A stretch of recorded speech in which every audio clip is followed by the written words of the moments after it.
Pemirsa, bertemu lagi dengan saya, Suyit Mujirno dari kota Salatiga, Jawa Tengah, Indonesia. Kisah yang akan saya sampaikan kali ini, saya dapatkan langsung dari narasumber yang betul-betul menemui kejadian ini. Sesuai dengan permintaan narasumber kejadian ini, maka nama saya samarkan menjadi Mirna. Dan Mirna ini bertempat tinggal di sebuah wilayah, di sebuah kampung di pusat Kecamatan Suruh. Kecamatan Suruh termasuk salah satu kecamatan yang ada di wilayah Kabupaten Semarang. Malam itu Mirna terpaksa pulangnya jam 23.30, tidak seperti jam biasanya, karena memang ada target yang harus diselesaikan pada malam itu juga, sehingga semua yang bekerja shiftnya sama dengan Mirna pulang pada jam hampir tengah malam. Pada waktu keluar dari pintu gerbang perusahaan, tentu saja masih banyak teman-temannya yang bersama-sama keluar, tetapi semakin jauh dari tempat Mirna bekerja, itu jumlah yang temannya yang bersama-sama bersepeda motor semakin sedikit, dan sesampainya di jalan raya Tingkir Suruh, itu Mirna sudah tanpa teman, artinya sudah sendirian. Kebetulan malam itu jalan raya tengah malam sudah sepi, hanya kadang-kadang masih ada mobil-mobil yang keluar atau masuk ke exit tol Solo Semarang yang kebetulan melintas jalan yang akan dilewati Mirna. Tetapi setelah melewati Kampung Cengek di Kecamatan Tingkir, Salatiga, kemudian melewati jalan tol Solo Semarang, itu jalan sudah relatif sangat sepi, sehingga Mirna bisa memacu sepeda motornya dengan kecepatan tinggi. Mirna tidak peduli bahwa angin malam sangat dingin dan masih juga menembus jaketnya. Meskipun pakai jaket tapi tetap dingin, apalagi telapak tangannya juga tidak memakai sarung tangan sehingga terasa dingin. Tapi meskipun demikian, demi segera pulang ketemu dua anaknya yang masih kecil-kecil, Mirna tetap nekat memacu sepeda motornya dengan kecepatan tinggi. Dari Terminal Tingkir atau dari jalan di Simpang 3 Terminal Tingkir sampai ke Suruh, itu Mirna harus melewati sebuah desa yang namanya Desa Plumbon.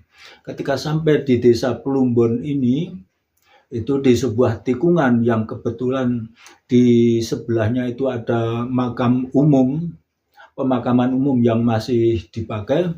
Itu dari kejauhan, dari sinar lampu sepeda motornya, Mirna melihat ada seorang laki-laki yang sedang duduk di tengah jalan.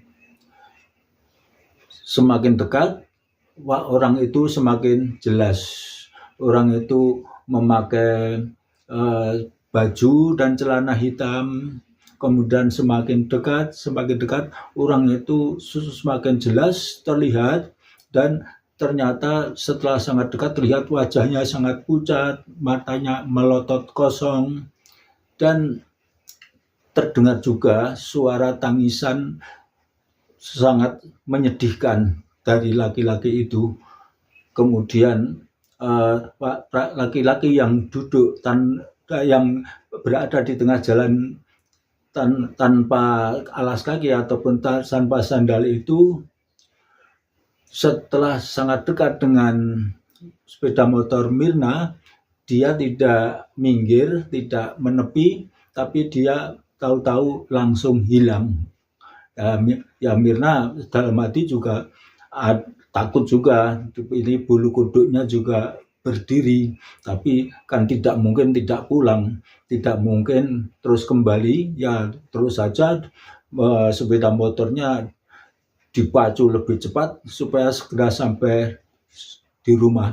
Memang di daerah tikungan dekat makam itu sudah beberapa kali terjadi kecelakaan lalu lintas yang mengakibatkan atau yang menuntut korban jiwa. Dan Mirna hanya mendengar itu dari berita umum atau dari katanya orang banyak. Jadi ya karena sudah biasa dan terpaksa lewat situ, ya terpaksa harus berani juga. Sesampainya di rumah, kedua anak laki-lakinya seperti biasanya begitu mendengar suara sepeda motor ibunya pulang, itu langsung berlarian keluar untuk menyambut mamanya, menyambut ibunya. Tapi kali ini lain, begitu kedua anaknya itu, ya, jadi yang satu namanya Freddy, masih sekolah di PAUD, dan adiknya Ferry belum sekolah.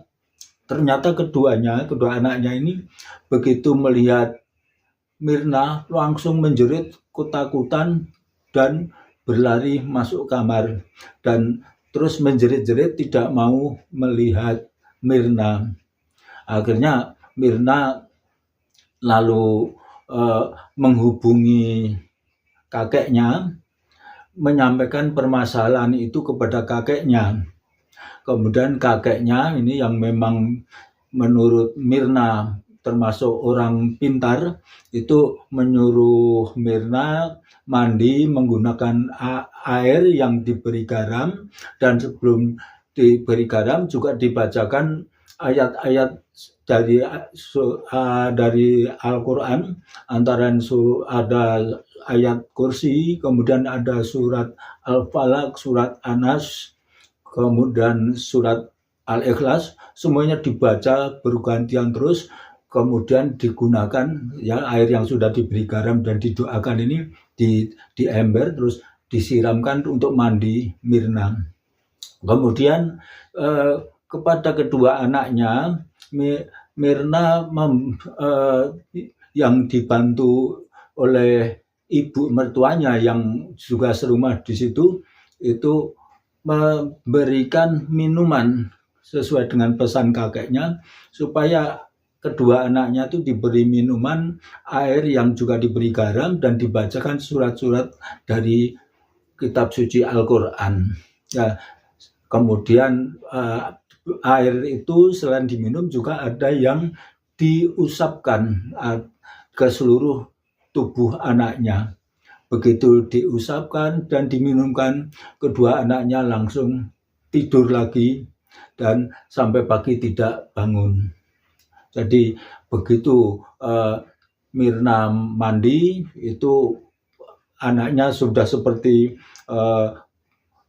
tidak takut lagi ketemu ibunya, dan begitu diminumkan air yang sudah dibacakan ayat-ayat dari Al-Quran itu, kedua anaknya juga langsung tertidur pulas lagi. Demikian kisah yang saya sampaikan kali ini, semoga bermanfaat, dan tolong subscribe dan like dan juga sharekan video saya ini supaya memotivasi saya untuk memburu laporan-laporan yang berkaitan dengan kejadian-kejadian misterius. Terima kasih.